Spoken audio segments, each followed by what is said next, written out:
जब एक बच्चा पैदा होता है किसी के घर में तो उसके जो माता जी होती हैं, जो पिताजी होते हैं, वो पूरा प्रयास करते हैं कि हमारा जो बच्चा है या हमारी जो बच्ची है वो बिल्कुल अव्वल धारा में जाए। अब उन्होंने तो अपना सब कुछ लगाया, क्योंकि बच्चे जो हैं घर वालों की सबसे बड़ी इन्वेस्टमेंट है।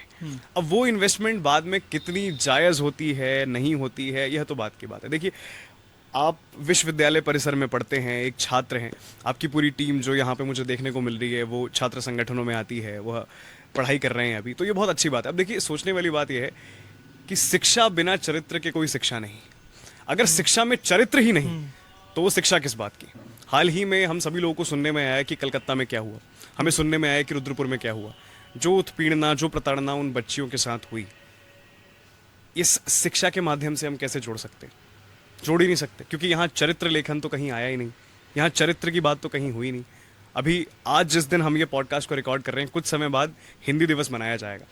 हमें कभी कभी यह सोच के शर्म आती है कि हम उस विश्वविद्यालय या विद्यालय के परिसरों में पढ़ चुके हैं या पढ़ रहे हैं।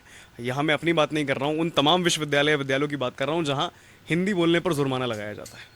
हिंदी बोलने पर जुर्माना लगाया जाता है। और तभी मुझे नेताजी सुभाष चंद्र बोस की बात ध्यान आती है कि जो हमेशा कहा करते थे कि हिंदी प्रबल होनी चाहिए, लेकिन उससे प्रबल आपकी अंग्रेजी होनी चाहिए। लेकिन यह कहा कि हिंदी नहीं होनी चाहिए।